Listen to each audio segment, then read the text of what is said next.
horrific murder on a light rail train in North Carolina, caught on camera.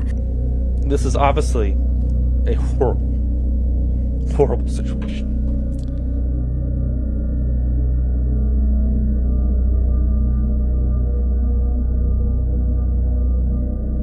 Iryna Zarutska was randomly attacked and brutally killed on a train while returning home. She was slaughtered by a deranged monster who was roaming free after 14 prior arrests. It was shocking and deeply saddening for everyone who knew the beautiful young woman. But before we dive into the details, let's take a closer look at who Iryna Zarutska was.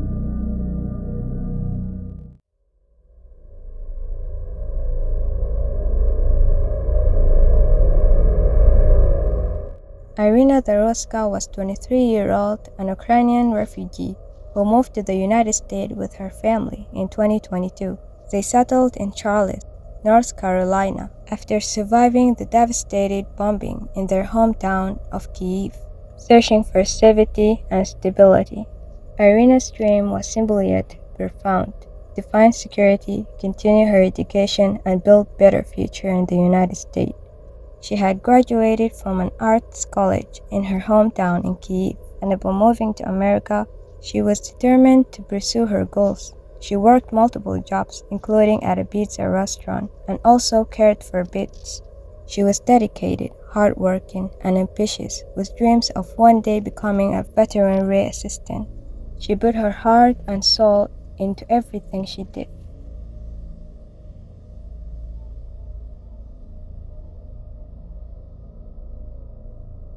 On the evening of August 22, 2025, Iryna's family was waiting for her to return home from her shift at the pizza restaurant, but she was later than usual, which raised immediate concern. This was not typical for her. Her phone indicated she was at the train station, so her family decided to go there to look for her. When they arrived, they didn't find her. They found the worst thing anyone can imagine. They were confronted with the unthinkable. Iryna had been killed.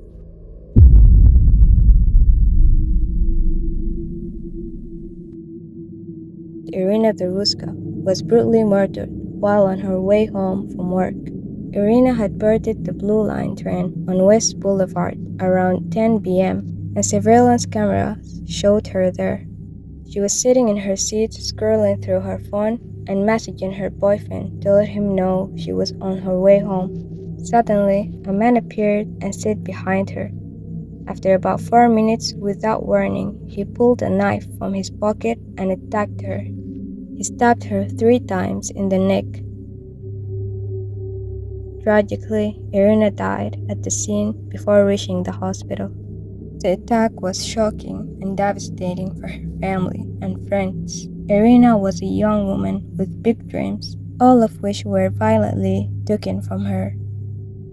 Authorities immediately arrested the suspect before he could leave the train station. The man was identified as DeColors Brown Jr. Sorry if I spell it wrong, but before moving forward, it's important to understand who DeColors Brown was and what might have led him to commit such a horrific act.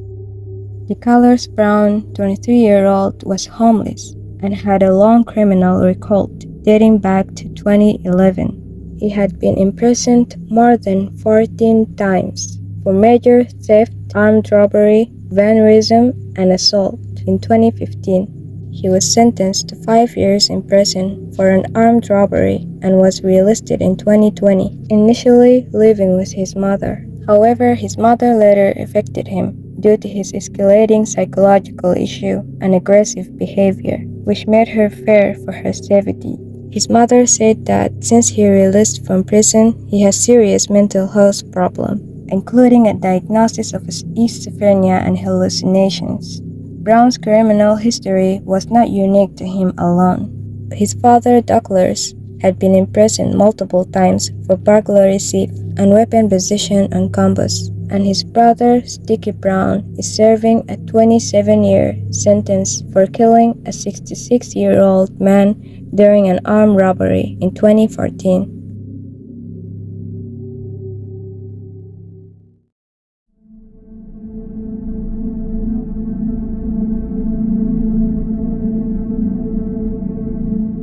After his arrest, Douglas Brown underwent evaluation and was not immediately detained. The specifics of his treatment was not disclosed, but once completed, he will face trial. He has been charged with first-degree murder and federal charge. His sentence could be life in prison or the death penalty. And this incident has really injured that. Now, DeCarlos Brown Jr., who we allege stabbed Iryna Zarutska, is in state custody on first-degree murder charges. But I'm here today to announce that we're going to supplement those state charges with federal charges. These federal charges will go alongside the murder case in state court, and we hope that they will ensure justice for Iryna, for her family, and for the whole Charlotte community. The charge we are bringing is in Title 18, which is the criminal code. It's Section 1992A7, which is the law that Congress passed really for this situation. It is an act of violence on a mass transportation system. It is a law that is there because acts like this affect the American way. It affects our daily life. It is random acts on a train that are the thoroughbred and how we get through our cities to work, to our places of education, to our families. It is our way of American life. Crime makes people stop taking that light rail. They give up those opportunities, and we are here to be sure that we can save our city and bring those opportunities back. The maximum penalty for this federal crime is life in prison without parole or the death penalty. Of course, each individual case receives its own sentencing hearing by a federal judge that will decide the sentence based on the individual factors in this case. Of course, at this point, we're only making allegations. We do have a charge. We filed a criminal complaint. It has been signed by a federal judge. The charges have been brought, but they are just charges. During his detention, he had a call with his sister, told her about his motive, saying that something told him to do it. So you said something in your body did what? Nah, the material, put it like this, the material used my body to stab the lady. And so she just got stabbed. Yeah. You know that's not me. I'm talking about just for no reason. But since they did that, now they gotta investigate the material my body is supposed to. Since they want to do all that, now they gotta investigate. It's funny because she's from the Ukraine. She's from Russia, and you know they got a war. They had a war going on against the United States. So I'm just trying to understand, out of all people, why her? It ain't. I don't have nothing. They just lashed out on her. That's what happened. They lashed out on her. Whoever was working the material, they lashed out on her. Brown's sister, Tricky, expressed her frustration, stating that what happened could have been prevented and that the system failed to provide adequate mental health care. Iryna's family has endured unimaginable grief, losing their beautiful, ambitious daughter, and through their lawyer, they shared this heartbreaking message.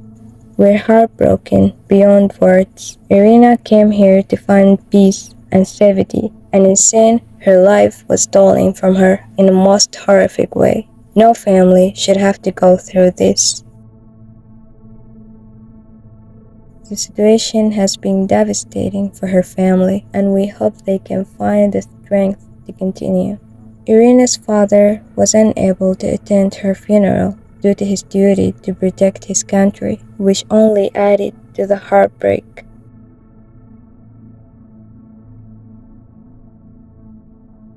Iryna was the glue of the family. I watched that video and you know, the mannerisms that she, it was just terrible. She didn't deserve that. Nobody does. Her desire was to go to veterinarian school, and she was making plans to do that. And you know, it's that was taken from us. Things have to change. Our country has to change on how we deal with these situations, and you know, that requires our leadership to take action, and I need for them to take action.